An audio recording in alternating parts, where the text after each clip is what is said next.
नमस्कार, special report में आपका स्वागत है। मैं हूं आपके साथ मनोज मानस। हमारी खास पेशकश स्पेशल रिपोर्ट में आपका स्वागत है। आज हम सबसे पहले बात करेंगे केंद्रीय बजट से उन्नाव की लेदर इंडस्ट्री की उम्मीदों की। वहीं दिल्ली के केदार धाम में विवादों की हम बात करेंगे। हालांकि उत्तराखंड में विरोध के बाद निर्माण संस्था बैकफुट पर आ चुकी है। साथ ही बात यूपी के स्कूलों में बायोमेट्रिक हाजिरी के मसले की है।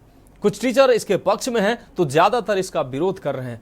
विरोध के कारण ही बायोमेट्रिक हाजिरी को 2 माह के लिए स्थगित कर दिया गया है और चलते चलते मशहूर डल झील में निकले मुहर्रम के अनोखे जुलूस की बात करेंगे। तो चलिए चलते हैं खबरों के विस्तार में। देखिए हमारी खास पेशकश स्पेशल रिपोर्ट।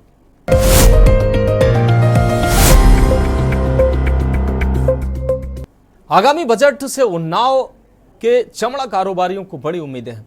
चमड़ा कारोबारियों को टैक्स में छूट की आस है, तो वहीं कारोबारी अलग अलग आपको बता दें अलग मंत्रालय की मांग भी कर रहे हैं। ये रिपोर्ट देखिए। बजट से चमड़ा कारोबारियों को उम्मीदें। उन्नाव के चमड़ा कारोबारियों को टैक्स में छूट की आस। कारोबारी कर रहे अलग मंत्रालय की मांग। उन्नाव चमड़ा कारोबार से आसपास के जिलों के लाखों लोगों को मिल रहा रोजगार। लेदर इंडस्ट्री पर फोकस करे सरकार। कच्चे माल के इंपोर्ट में ज्यादा टैक्स का दर्द। उत्तर प्रदेश का कानपुर अपने चमड़ा उद्योग के लिए पूरी दुनिया में मशहूर है। इससे यहाँ के आसपास के कई जिलों के लाखों लोगों को रोजगार मिला हुआ है। उन्नाव में चमड़ा फैक्ट्री से जुड़े कारोबारियों को इस महीने 23 तारीख को पेश होने वाले बजट से काफी उम्मीदें हैं।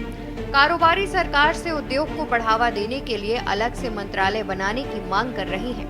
उन्नाव अपने चमड़ा उद्योग और चमड़े के सामान के लिए जाना जाता है। Super house group, Mirza tanners, Rahman exports और Zamzam tanners, Mahavir spin fab private limited, Parash Nath tech garments private limited वास्तविक उद्यम उन्नाव में बड़े कारखाने हैं।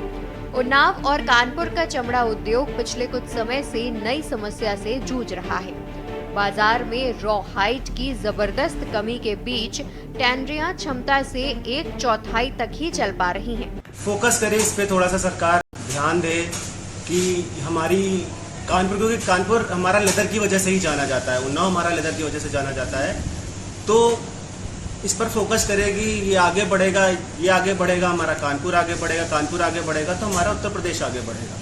तो बस सरकार से यही उम्मीद है कि लेदर इंडस्ट्री पे फोकस करे और काफ़ी बिजनेस को आगे बढ़ाने के लिए उनके अलग अलग विभाग बनाए गए। वही हम भी चाहते हैं कि लेदर इंडस्ट्री के लिए एक अलग सा विभाग बने, अलग से उसके लिए फंड इकट्ठा हो और इस पर फोकस करें। इसमें जॉब की अपॉर्चुनिटीज भी बहुत हैं। कम इन्वेस्टमेंट से जॉब क्रिएट हो जाते हैं, लेकिन जो अपॉर्चुनिटीज हैं आज उस तरह से हम अपॉर्चुनिटीज को पूरा यूटिलाइज नहीं कर पा रहे हैं। बाहर की से भी इन्वेस्टमेंट आ रहे हैं, बट उस स्पीड से नहीं आ रहे हैं जिस स्पीड से और दूसरी कंट्रीज में, छोटी छोटी कंट्रीज में जा रहे हैं, जैसे वियतनाम है, इंडोनेशिया है, मलेशिया है। तो अगर थोड़ी सी पॉलिसीज बेटर हो जाए तो हम उम्मीद करते हैं कि इस इंडस्ट्री को काफी अच्छी ग्रोथ मिलेगी।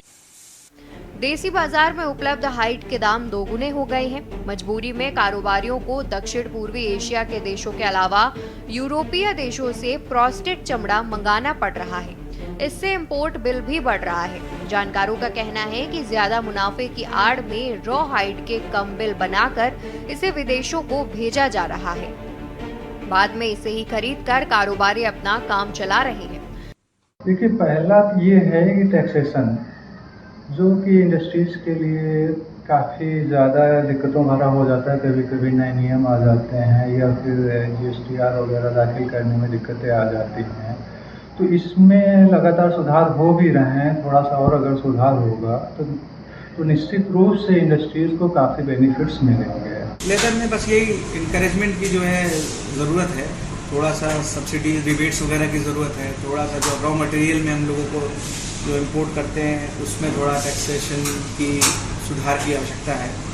अदरवाइज मतलब मैं जैसा कि मैंने पहले भी कहा कि सब डीमोटिवेट हो रहे हैं, बिजनेस में प्रॉफिट्स कम हो रहे हैं, एक्सपेंसेस बढ़ते ही जा रहे हैं, लेबर महंगी होती जा रही है, लेकिन कोई अनस्किल्ड लेबर्स अपने आप को स्किल नहीं कर रहे हैं। जैसे पहले प्रोग्राम्स चलते थे FDDI, CFTI और सरकारी कौशल विकास योजना है।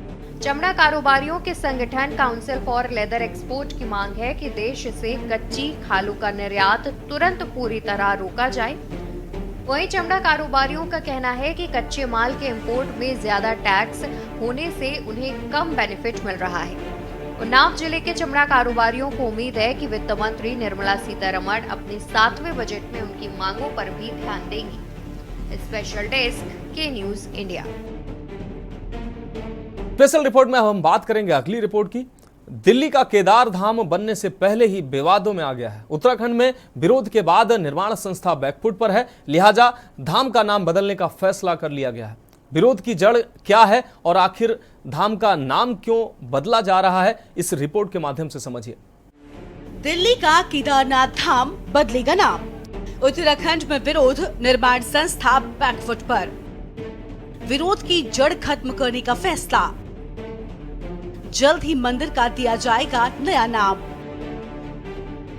दिल्ली में श्री केदारनाथ धाम नाम से मंदिर बनाने पर उत्तराखंड में विरोध होने के मद्देनजर एक नया मोड़ ले लिया है।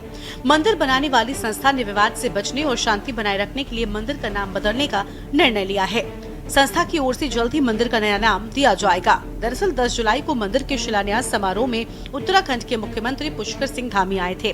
इसके बाद उत्तराखंड में कांग्रेस व साधु संतों व कई संगठनों ने दिल्ली में केदारनाथ मंदिर का निर्माण करने व मंदिर के शिलान्यास समारोह में धामी के आने पर सवाल खड़े करने शुरू कर दिए थे।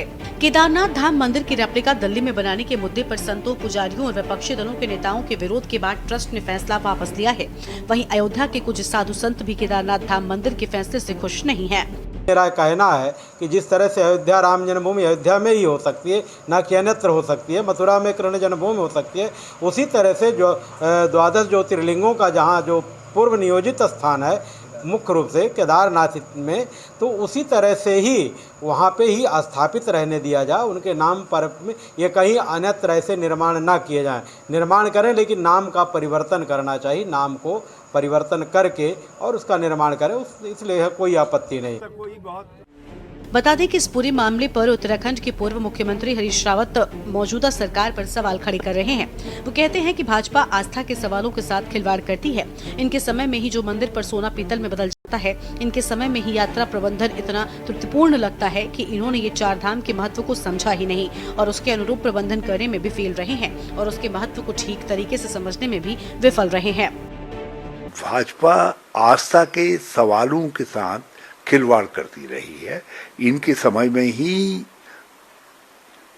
जो मंदिर पर सोना पीतल में बदल जाता है, इनके समय में ही यात्रा प्रबंधन इतना त्रुटिपूर्ण रहता है। लगता है कि इन्होंने ये 4 धाम के महत्व को समझा ही नहीं और उसके अनुरूप प्रबंधन करने में भी फेल रहे और उसके महत्व को ठीक तरीके से समझने में भी विफल रहे। जैसा कि हमने आपको बताया कि उत्तराखंड के मुख्यमंत्री पुष्कर सिंह धामी दिल्ली में हुए केदारनाथ मंदिर के भूमि पूजन में शामिल हुए थे। हालांकि कांग्रेस के आरोपों का सीएम धामी ने खुलकर जवाब दिया है। सीएम पुष्कर सिंह धामी का कहना है कि कांग्रेस के पास कोई मुद्दा नहीं है और कांग्रेस मुद्दा विहीन है, इसलिए बेवजह के मुद्दों को तूल देते हैं। कांग्रेस के पास कोई मुद्दा नहीं है और कांग्रेस मुद्दा विहीन है, इसलिए बेवजह के मुद्दों को तूल देती है। जबकि उसमें पहले ही कह दिया गया है कि जो केदारनाथ धाम है वो केवल केदारनाथ में ही हो सकता है। मंदाकिनी सरस्वती के तट पर उसके बीच में जो हमारा धाम है, जहाँ पूरे देश दुनिया की आस्था है, वही धाम है। अन्य स्थानों पर मंदिर बनते रहेंगे। केदारनाथ धाम दिल्ली ट्रस्ट के संस्थापक सुरेंद्र रौतेला इस पूरे विवाद को बेवजह का बता रहे हैं। वो कहते हैं, हमने सुना है कि कुछ लोगों को इसमें शायद आपत्ति है। सुरेंद्र रौतेला ने कहा कि अगर दिल्ली में बनने वाले मंदिर का नाम केदारनाथ मंदिर रखने से भावनाएं आहत हो रही हैं, तो ट्रस्ट मंदिर का नाम बदल देगा। वहीं उन्होंने मंदिर के शिलान्यास समारोह में पुष्कर सिंह धामी के आने पर कहा कि वो धर्म रक्षक हैं, इस कारण उन्हें मंदिर के शिलान्यास कार्यक्रम में आमंत्रित किया गया था। मुख्यमंत्री का मंदिर ट्रस्ट से कोई लेना देना नहीं है। मैंने सुना कि कुछ लोगों को इसमें शायद आपत्ति है केदारनाथ धाम या केदारनाथ मंदिर को लेके।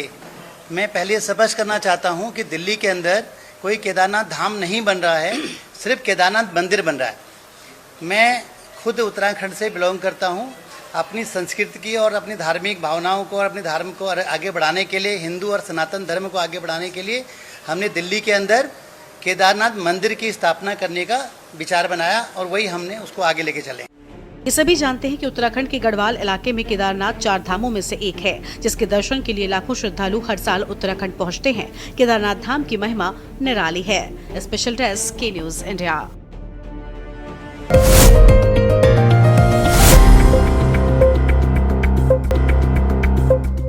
और अब बात करते हैं हम अगली रिपोर्ट की। जैसा कि मालूम है कि उत्तर प्रदेश में शिक्षकों के लिए बायोमेट्रिक हाजिरी का फैसला फिलहाल स्थगित कर दिया गया है। सरकार के इस फैसले पर अलीगढ़ के शिक्षकों की मिलीजुली प्रतिक्रियाएं सामने आई है। ये रिपोर्ट देखिए। उत्तर प्रदेश में शिक्षकों के लिए बायोमेट्रिक अटेंडेंस के आदेश को विरोध के बाद भले ही सीएम योगी ने स्थगित कर दिया हो, लेकिन अलीगढ़ के Uday Singh Jain girls inter college के शिक्षक इस व्यवस्था को सही मान रहे हैं। देखिए, बायोमेट्रिक अटेंडेंस होना एक विद्यालय हित में है और छात्राओं के हित में है। जहाँ तक कि उनकी शिक्षक पठन पाठन का सवाल है, उसमें कहीं कोई बुराई नहीं। यदि आप समय से आते हैं तो इसमें कहीं कोई समस्या आनी नहीं चाहिए। इसको लेकर शिक्षक विरोध कर रहे हैं, उनको क्या कहेंगे आप? क्या विरोध उनका सही है? देखिए, कुछ शिक्षक हालांकि विरोध कर रहे हैं। मुझे लगता है दूर दराज के इलाके जहाँ पर आने जाने की समस्या है, जहाँ शिक्षक शायद समय से नहीं आ पाते, उनके द्वारा विरोध किया जा रहा है। कुछ शिक्षकों ने बायोमेट्रिक अटेंडेंस का समर्थन किया तो कुछ ने इसके आधार पर सैलरी जारी करने के फैसले का दलीलों के आधार पर विरोध किया। कई बार ऐसा हो जाता है कि ये अपडेट नहीं हो पाता, टाइम थोड़ा गलत आता है, तो वेतन तो नहीं कटना चाहिए सर। थोड़ा सामाजिक मौसम को रखकर ध्यान उसमें करना चाहिए। वेतन कटौती नहीं होनी चाहिए मेरे साथ। निश्चित रूप से ये शारीरिक कदम है और आजकल आप जान ही रहे हैं कि हम लोग डिजिटाइजेशन की ओर बढ़ रहे हैं। आजकल जो एजुकेशन है, टेक्नोलॉजी पर भी बढ़ावा देने का प्रयास किया जा रहा है। हर चीज़ डिजिटल हो रही है, तो डिजिटल को बढ़ावा देने के लिए डिजिटल अटेंडेंस भी एक सराहनीय कदम है। जैसे हम रजिस्टर पर सिग्नेचर करते हैं, वैसे ही हम ऑनलाइन अटेंडेंस लगाएंगे, तो इसमें मेरे हिसाब से कोई दिक्कत नहीं होनी चाहिए। अलीगढ़ के जिला विद्यालय निरीक्षक सर्वानंद का कहना है कि मशीन से हाजिरी लगाने से शिक्षकों की जवाबदेही तय होगी। सभी विद्यालयों में इस चीज को पूर्णतया जो दिशा निर्देश आए हैं उनके क्रम में सुनिश्चित कराएंगे और साथ ही साथ जो आगामी हमारे देयक हैं, वेतन हैं, वो सब इसी के आधार पर लोगों को देगा। अच्छा, ये बताइए कि जो किस तरह से क्यों किया गया, अगर क्यों जरूरत आन पड़ी थी इस चीज़ की? टेक्नोलॉजी जो है वो ट्रांसपेरेंसी को लाती है और पारदर्शिता के साथ जो है शिक्षक अपनी जवाबदेही जो है वो जनता के बीच में और समाज के बीच में प्रस्तुत करते हैं। फिलहाल बेसिक शिक्षा विभाग में ये व्यवस्था लागू की गई थी, जिसे अगले आदेश तक स्थगित कर दिया गया है। वैसे माध्यमिक विद्यालयों में अनिवार्य रूप से बायोमेट्रिक अटेंडेंस सिस्टम लागू करने के लिए सरकारी और सरकारी सहायता हासिल स्कूलों को भी रिमाइंडर भेज दिया गया है। जम्मू कश्मीर में श्रीनगर में शिया मुसलमानों ने मशहूर डल झील में मुहर्रम का अनोखा जुलूस निकाला। दरअसल घाटी के अलग अलग हिस्सों में आए अकीदतमंदों ने मातम मनाते हुए झील के भीतरी हिस्सों से शिकारे पर सवार होकर यह जुलूस निकाला। आपको बता दें, इस मौके पर उन्होंने पैगंबर मोहम्मद के नवासे इमाम हुसैन की शहादत को याद किया और धार्मिक झंडे लहराए। ये रिपोर्ट देखिए। जम्मू कश्मीर के श्रीनगर में शिया मुसलमानों ने मुहर्रम के 9वें दिन मंगलवार को मशहूर डल झील में अनोखा मुहर्रम जुलूस निकाला। घाटी के अलग अलग हिस्सों से आए मातम मनाते लोगों ने झील के भीतरी हिस्सों से शिकारे पर सवार होकर खास जुलूस निकाला। उन्होंने पैगंबर मोहम्मद के नवासे इमाम हुसैन की शहादत को याद करते हुए धार्मिक झंडे लहराए। जैसे कि आप देख रहे हैं कि इस वक्त आपने भी बहुत जगहों पे देखा होगा और आपने भी इसी माध्यम से पहुंचाया होगा कि ये जुलूस इमाम हुसैन अलैहिस्सलाम की उन शहादतों के लिए खराज अकीदत पेश करते हैं और हम हर मकतब फिक्र है। इस वक्त पूरी वर्ल्ड में ये तो वाशिंगटन तक भी निकलते हैं ऐसे जुलूस, लेकिन ये जो जुलूस है इस वक्त कांडमाला से रायनावा रह जाता है। इसमें सारे ये जो इलाका यहाँ पूरी पानी में नावों में जाते हैं और इस जुलूस को पुरअमन तरीके से अपनी जगह इख्तिताम करते हैं। पुरुषों, महिलाओं और बच्चों समेत हजारों लोग डल झील के कंड मोहल्ला इलाके से कानकच तक शिकारे पर सवार होकर और बाद में श्रीनगर के रनावरी में हसनाबाद इमामबाड़ा तक पैदल जुलूस का हिस्सा बने।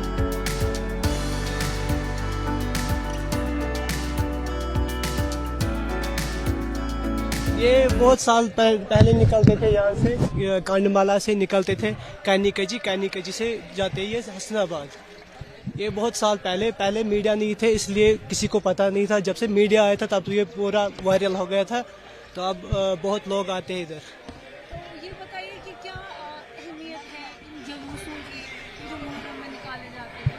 ये जो इमाम हुसैन अलैहिस्सलाम की शहादत हुई है मैदानी करबला में, तो इसी वजह से अभी ये जुलूस निकालते हैं हक के लिए। जहाँ भी जुल्म होगा वहाँ हम आवाज़ उठाते हैं। लोगों के मुताबिक शिकारे में मुहर्रम का जुलूस निकालने की अनूठी परंपरा 100 साल से भी ज्यादा पुरानी है। ये जुलूस हर साल मुहर्रम की 9वीं तारीख को यौम आशुरा से एक दिन पहले निकाला जाता है। तो आज से लगभग कई साल से पहले ये निकल रहा है। हमारे बुजुर्ग बोलते थे हम लोग पहले कम निकलता था। अभी जितना ये फेमस हो, जैसे कि हुसैनियत बढ़ती जा रही है, उतना ये ऊपर चला जाता है और लोग आते तो हम हर किसी को बोलते हैं यहाँ पे आइए, क्योंकि यहाँ पे समथिंग डिफरेंट, यहाँ पे जो है यहाँ पे अच्छे से जो है यहाँ से निकल रहा है। और यहाँ से हम लोग नावों में बैठ के फिर अच्छे से निकलते हैं यहाँ से। मुहर्रम इस्लामी कैलेंडर का पहला महीना है। इस दौरान दुनिया भर के शिया मुसलमान पैगंबर मोहम्मद के नवासे इमाम हुसैन की मौत का शोक मनाते हैं, जो 680 ईसा पूर्व में उमैयद खलीफा यजीद इब्न मुआविया की सेना के खिलाफ करबला की लड़ाई में मारे गए थे।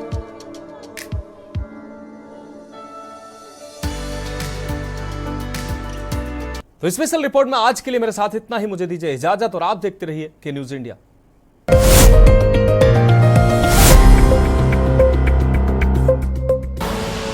आप देख रहे हैं के न्यूज, खबरों का